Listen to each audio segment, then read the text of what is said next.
Greetings and welcome back to Room 303 and our chats with Emily as we are calling our readings through the poetry of Emily Dickinson. We're in the Johnson edition and we turn now to poem 690, Victory Comes Late.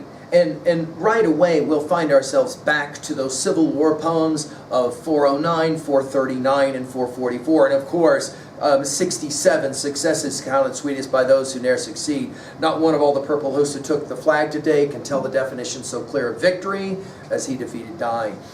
Here it's noticed, victory comes late. Now, as we have said in a few earlier poems, there's some background knowledge that can be of some value here. The Harvard editors of Emily's letter suggest that the poem here may actually refer to Fraser Stern's death in the Civil War on 14th of March, 1862.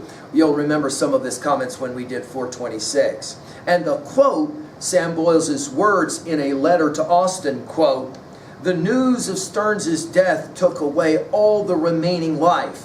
I did not care for victory for anything now."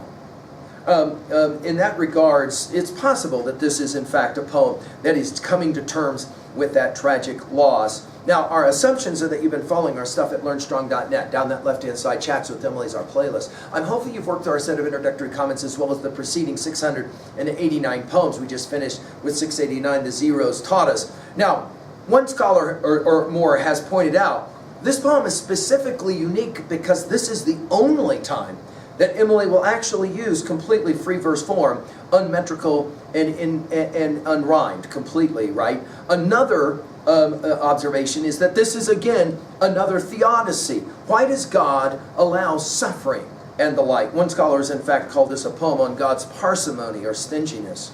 It comes like, she says it this way: victory comes late and is held low to frozen lips, too wrapped with frost to take it. How sweet it would have tasted, just a drop.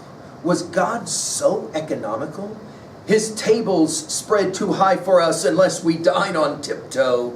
Crumbs fit such little mouths, cherries suit robins. The eagle's golden breakfast strangles them.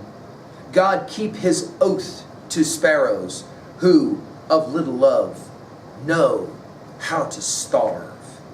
Now, this idea of learning how to starve is one of the more remarkable lines in all of Emily. Notice it begins with the word victory and it ends with the word starve. Victory comes late. Now, what does she mean by this? Well, victory isn't something Emily's going to suggest should happen or does happen usually on the front end. It's almost always on the back end. Again, we have said before, Emily's theodicy, the question, why must there be pain and suffering in the world, is no longer ask, why did this happen to me, but rather, why did this happen for me? Emily is going to argue that in the same way that birds learn to live with little crumbs and not full meals, she herself has learned as well to live that way. Again, some have read this as relating to the death of Stearns. Others have seen this as Emily's attempt to try to say, no, this is how I understand the inspiration of the muse that has come to me. I'll take whatever I can get, if you will. So victory comes late, notice, and is held low to freezing lips. We're back to the glaciers that are playing in 689, right?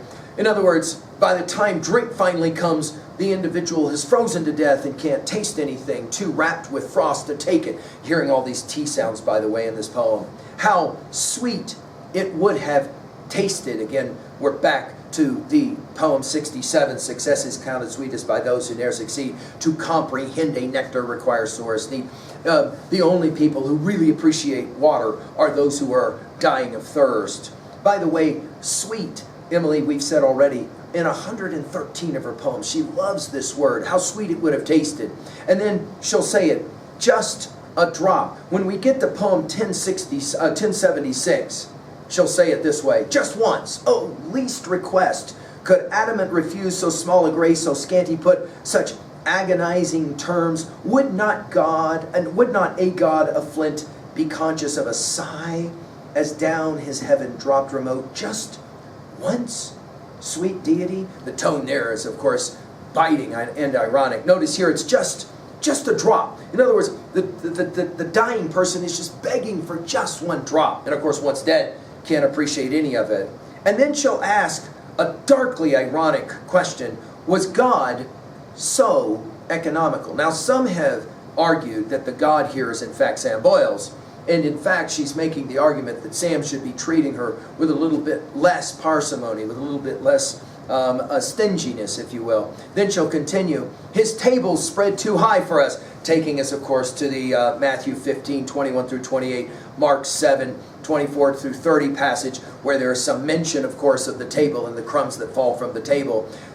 His table's spread too high for us, notice us capitalized, unless we, notice capitalized W-E, dine on tiptoe. You'll remember tiptoe from our study of 317. In other words, what she's saying, it's as if relief for us is just out of reach. We can't help but think of Tantalus and the famous Greek story where every time he reaches for his pomegranate, the wind blows it away, and dips for the water and the water recedes, right? Unless we dine on tiptoe, and then she'll say it, crumbs, takes us back to poem 579. Is she talking here about the crumbs of love or the crumbs of appreciation? It's not clear. Fit such little mouths. Notice we'll go from little mouths to little love. And again, in 172 of her poems, Emily loves this word little. And then she'll use the example of cherries and birds.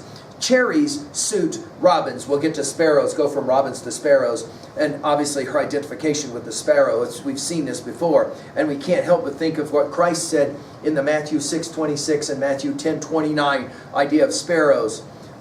Notice, eagle's golden breakfast strangles them.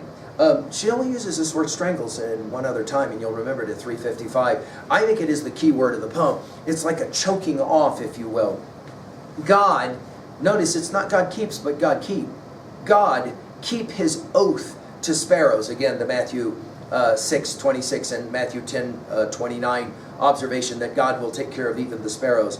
Who of little love, right? In other words, they're unappreciated, know how to starve. And I mean, at 3a, obviously, we can think of Kafka's Hunger Artist, and immediately comes to mind. What are we going to do with a poem like this at 3a? I think her argument is that great artists must learn how to starve. In other words, to live with disappointment, and I think that's the argument that she's making. There is, I think, an observation or two that can be made here as well from a noted scholar who will say the following. The poet, Emily, puts forth a natural hierarchy of entitlement. Sparrows, whose little mouths require crumbs, robins, who are large enough to dine on cherries, and eagles, who enjoy more substantial fare. The leap from Emily's quintessential songbird, the robin, to the large predatory eagle, whose golden breakfast may very well include sparrows and robins, is significant. The complexity of the eagle is enhanced when we recall that for Emily, the word golden had special meanings.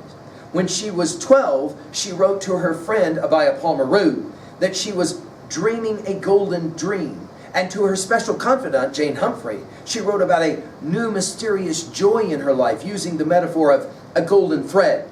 In this poem, however, the glory inherent in goldenness belongs to the huge and powerful ones who consume smaller birds, such as the speaker's sparrow.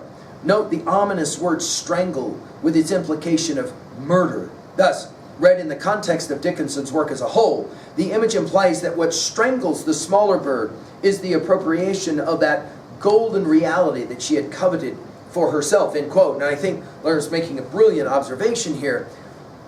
What Emily longs for is acceptance, to be known in some way, especially maybe by somebody like Sam Boyles. Again, I think at 3a, we can think about all of those poems that we've called the rejection poems, and again, 1076 that we already read comes to mind. Finally, to own a poem like this, when was a time that you had to learn how to starve?